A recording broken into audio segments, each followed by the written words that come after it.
Physical defence academy पिछले 10 साल से बच्चों को फिजिकल करा करके जो सरकारी नौकरी के लिए हमारे पास आते हैं उनको सरकारी नौकरी पर भेजते हैं। आज से 10 साल पहले मैं Adesh Kumar MD physical defence academy Meerut ने यह निर्णय अपने मन से किया था कि मैं बच्चों को ट्रेनिंग करवाऊंगा।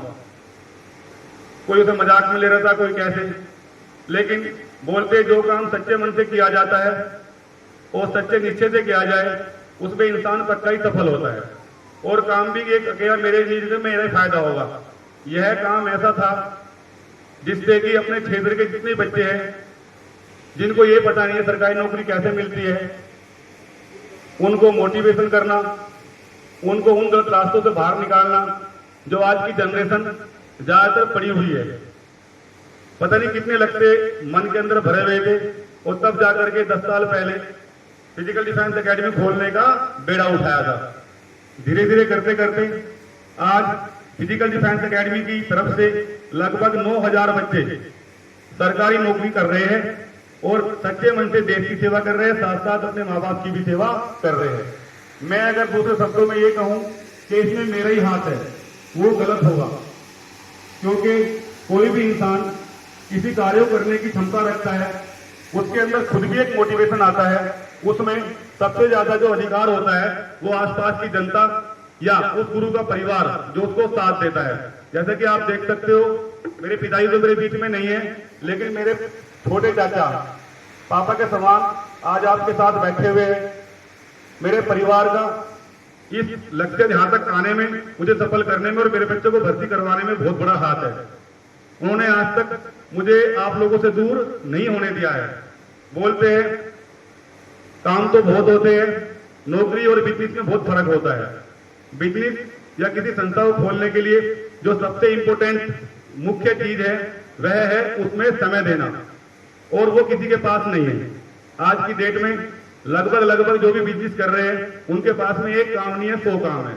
इसलिए वो अपने टारगेट में सफल नहीं हो सकता है। लेकिन पिछले 10 साल में मेरे परिवार की तरफ से, मेरी खुद की फैमिली की तरफ से और मेरे दोस्तों की तरफ से आज तक कोई भी ऐसा डिस्टर्बमेंट नहीं रहा कि उन्होंने मुझे अपने पास बुलाने के लिए प्रेस क्या हो या प्रयास क्या हो कि आप यहां पर आना पड़ेगा। उन्होंने मुझे सिर्फ यही मोटिवेशन दिया है, आपको आना है और हमें पता है आपके पास टाइम नहीं है।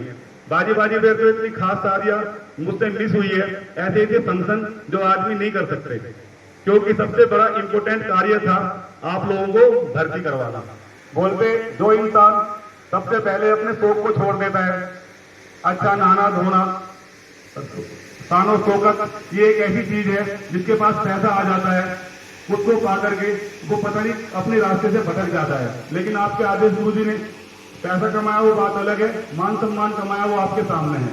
बोलते हैं अगर मान सम्मान मिलेगा तो पैसा भी मिलेगा। मैंने कभी भी अपने जीवन के अंदर ना अच्छा पहरा, ना अच्छा खाया और ना ही किसी गाड़ी या किसी पैसे का लोभ किया तो मैंने अपनी जिम्मेदारियों को किया। जिम्मेदारियां होती है जो माँ बाप ये सोच करके अपने बच्चे को मेरे पास भेजता है या किसी भी गुरु के पास भेजता है कि जा तुझे कामयाब कर देगा। जब बच्चा बैग खा करके मेरे पास आता है तो मुझे सिर्फ वही दिखाई देता है। ट्रेनिंग चलती है, पता नहीं 10 सालों में कितने बैग मेरे पास से निकल के गए हैं और आपके बीच से कितने बच्चे आज सरकारी नौकरी कर रहे हैं। आप लोगों ने देखा भी होगा और जो आज करंट में बैच चल रहा है वो भी देख रहा होगा। स्टूडेंट और गुरु के बीच में नोकझोंक चलती है, वो चलती है सिर्फ गलत कार्यों को रोकने के लिए। तुझे ये नहीं करना चाहिए, तुझे ऐसा करना चाहिए, क्योंकि यह है आपकी शिक्षा का केंद्र। आपको सबको पता है जिस दिन आप लोग बैग उठा करके घर से चलते हो तो सबके माँ बाप यही कह के भेजते हैं, बेटा ये पैसे है अपने गुरुजी को दे देना और कामयाब होकर के आना। लेकिन उस समय यदि आप लोगों को अच्छा गुरु नहीं मिलेगा, आप लोगों को बिगाड़ेगा या आपका गलत फायदा उठाएगा तो आपकी जिंदगी खराब हो जाएगी। बस अगर किसी गुरु नाराज होता है अपने स्टूडेंट पर और स्टूडेंट का बुरा मानता है तो समझ लेना ट्रेनिंग अच्छी चल रही है, आपका गुरु अच्छा है। हमारी एकेडमी में कभी भी गलत चीज को बढ़ावा नहीं दिया जाता। यही होता है। पिछले 10 साल पहले मैंने भी आर्मी के अंदर जॉब की थी, मुझसे लोगों ने कहा था कि नौकरी क्यों छोड़ रहे हो। मैं आज आप लोगों को बहुत इंपॉर्टेंट बात बता रहा हूँ। मुझसे कहा था लोगों ने अभी तो 15 साल हुई है, 10 साल नौकरी और बच गई कर ले, लेकिन नहीं, मैंने ये पहले निश्चय कर लिया था जब मैं एक गरीब घर से, एक छोटे से गांव से इंडियन आर्मी को ज्वाइन कर सकता हूं सिर्फ एक बात कहने पर किसी की। एक लड़का था, आज आपको मैं कहानी सुनाता हूं, आज से लगभग 26 साल पहली बात है, ध्यान से सुनना। मेरी उम्र टोटली लगभग 15.5 साल थी। मेरा परिवार जानता भी होगा, जब मैं भर्ती हुआ था मेरे मुंह दाढ़ी कुछ नहीं आई थी, बहुत छोटा सा बच्चा था मैं, सिर्फ 10वीं पास की थी। आप समझ सकते हो 10वीं पास के बाद में बच्चे की एज होती कितनी है, उसमें मैच्योरिटी नहीं आती है, बहुत नॉर्मल बच्चा होता है, बोलते हैं उसके अंकुर फूटने शुरू होते हैं, लड़की हो चाहे लड़का। हाई स्कूल मैंने पास कर लिया। वो लड़का जो मेरे पास आया था, ये एक मजाक लेने के लिए आया था। मजाक ये थी कहीं आधे झूठ तो नहीं बोल रहा, हाई स्कूल में पास हो रहा है, लेकिन भगवान को तो मंजूर कुछ और ही था मेरे साथ होना। वो मेरी मोस्ती का लड़का था, मेरे पास आके बोला अभी तू पास हो गया? मैं जी हाँ मैं भैया पास हो गया। मैं तो भोला बच्चा था, मुझे नहीं पता कि बड़े बच्चे किस तरीके से एक दूसरे से इच्छा रखते हैं। क्योंकि ठीक है, तो मुझे अपनी मार्कशीट दिखा, मैंने अपनी मार्कशीट दिखाई तो उसने देखा तो रियल में पास था, क्योंकि मैं कभी झूठ बोलता ही नहीं हूँ, आज तक झूठ नहीं बोला। तो पता नहीं उसके मुंह से भगवान ने गलत की जगह सही करा दिया। उसके मुंह से एक चीज निकल गई, वे आदेश तू तो आर्मी के अंदर भर्ती हो सकता है। पहले बोलते थे फौज, इसको आर्मी तो अब ज्यादा हो गया, पहले फौज के नाम से भी लोग डरते थे।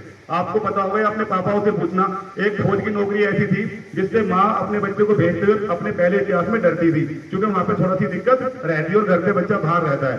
तो बोलते हैं जिस बच्चे ने बचपन से लगन से अपने बाप के साथ कार्य किया हो, अपने बाप की इज्जत की हो और खेतों में कमाया हो, तो वही जानता है घर में समस्याएं क्या होती है। अगर मुझे वही एक चांस मिला, भगवान ने मुझे दिया, उसके मुंह से निकला कि आपकी एज 16 साल हो गई है। बात को समझना बहुत गहराई की बात है। कितनी साल हो गई है? 16 साल। और उनका तुम भर्ती हो सकते हो। मैं कैसे? आपको दौड़ लगानी है, आपका मेडिकल होगा, बाद में एक पेपर होगा। मैं अच्छा, तो मेरे अंदर एक ऐसा जुनून भर गया कि मैं भर्ती होऊंगा। उस समय कोई सिखलाई नहीं थी, कोई ट्रेनिंग सेंटर नहीं था, और एक 10वीं क्लास पास की थी, वो भी गिर पड़ के 3rd डिवीजन से। अपनी योग्यता बताने में किसी को शर्म नहीं करनी चाहिए। एक कितने 3rd डिवीजन, कितने नंबर हो गए? लगभग 44%, वो भी उत्तर प्रदेश सरकार से। लेकिन इस 44% को नॉर्मल में मत लेना। पूछो क्यों? अचानक बीजेपी की सरकार आ गई थी 98 में, नकल चलना बंद हो गई थी और 600 बच्चों ने पेपर दिए थे। कितनों ने? 600 ने। 600 में तो लगभग 100 बच्चों ने तो पेपर छोड़ ही दिए थे, क्योंकि पहले नकल पे ज्यादा जोर रहता था। लेकिन बीजेपी सरकार में नकल नहीं चलती, बच्चा डरता है। अब तो खैर नकल बिल्कुल बंद ही हो चुकी है। तभी मैंने निश्चय किया कि मैं तो पेपर दूंगा। तो 600 बच्चों ने पेपर दिए, उसमें से 584 बच्चे फेल हुए। कितने? 584। तो कितने पास हुए? 16 बच्चे। तो वे 16 बच्चे के 3rd डिवीजन के योग्य है या मेडल लेने के योग्य, बताओ? तो उसमें मेरा नाम आया। माँ बाप को बड़ी खुशी, मेरे परिवार को खुशी। 3-3, 4-4 गांव में कोई पास नहीं हुआ, उसमें मैं पास हुआ। वो क्यों? मैंने निश्चय किया, मैं गरीब घर था कि मैं पेपर दूंगा कैसे भी करके, चप्पल में जाऊंगा, कैसे भी जाऊंगा, मैं अपने पेपर नहीं छोड़ूंगा। तो मैंने 3rd डिवीजन को अपनी 3rd डिवीजन से उसको स्वीकार किया, क्योंकि 600 में से 584 बच्चों का फेल होना मान्यता रखता है। और जब हम अपनी मार्कशीट लेने के लिए गए तो स्कूल भी खत्म होने के चांस हो गए थे, क्योंकि जिस स्कूल का रिजल्ट इतना खराब है तो स्कूल क्या चलेगा। हमें प्रिंसिपल ने बड़ा अच्छा सम्मानित किया, लेकिन भगवान को मंजूर कुछ और था। जो बच्चा मुझसे इच्छा करके घर आया था, उसने मुझे एक अंकुर फोड़ दिया कि सरकारी नौकरी मिल सकती है। मेरे परिवार को पता नहीं था छोटा सा बच्चा नौकरी पे जाएगा, तो तुरंत ही मैंने रेस मारनी शुरू कर दी पागलों की तरह। जब माँ को देखी कि भैया भर्ती होगा, उसने मेरी गौर करनी शुरू कर दी। 6 महीने के अंदर ही मैंने आर्मी को ज्वाइन कर लिया। और मैं ये भी नहीं कह सकता कि मैंने खुद किया, हाँ, उसमें मेरे परिवार का बहुत बड़ा साथ रहा। मेरे माँ बाप की शिक्षा, मेरी माँ का अच्छा खाना और मेरी अच्छी रनिंग और रीडिंग में मेरे किसने हेल्प की थी? मेरे खुद के चाचा ताऊ ने। कभी भी किसी के चाचा ताऊ बुरे नहीं होते, ये सब कहने की बात है। आज एक बात अपने पल्ले में गांठ मार लो, बुरा होता है इंसान। जब तक आप अपने मन के बैर को खाली नहीं करोगे, अपने मैल को नहीं धोओगे और दूसरे के प्रति इच्छा नहीं करोगे, तो आपके चाचा ताऊ आपके माँ बाप से भी अच्छे बनकर आपके लिए आएंगे। और मैंने अपनी लाइफ में ये देखा है। मैं समझता हूं कि मेरा परिवार, जो मेरे चाचा ताऊ है, उनके बच्चे हैं, संसार का सबसे अच्छा परिवार है। पूछो क्यों? मेरे परिवार के अंदर आज तक मेरे चाचा ताऊ ने मुझे आज तक ये नहीं कहा कि तू दारू पी ले या तू गुटखा खा ले। तो मैं ऐसे कैसे कह दूं कि परिवार खराब है? कोई कहने लगे परिवार में बच्चा बिगड़ता है, मैं भी तो बच्चा था। लेकिन नहीं, जो जैसा होता है उसको वैसा ही मिलता है। जो दारू खरीदने जाएगा उसको दारू मिलेगी, जो किताब खरीदने जाएगा उसको किताब मिलेगी। सब पे गलत नजर डालनी है, किसी के बारे में बुरा कहना गलत होता है।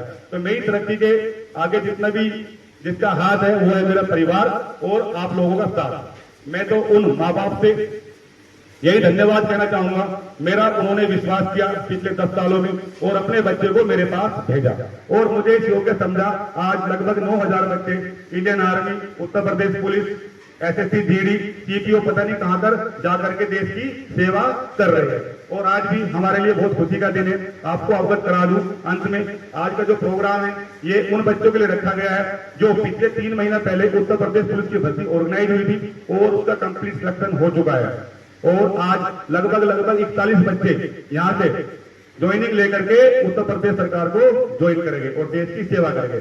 आज हमने उन बच्चों को अपने यहाँ पर बुला करके उनका सम्मान समारोह किया है और हम फिजिकल डिफेंस अकेडमी मेरे और मैं आदेश कुमार एमडी और मेरे परिवार की तरफ से उन बच्चों को यही कहना चाहूंगा, मेरे प्यारे बच्चों, खिलाड़ी का कोई मेल फीमेल नहीं होता, खिलाड़ी तो खिलाड़ी होता है।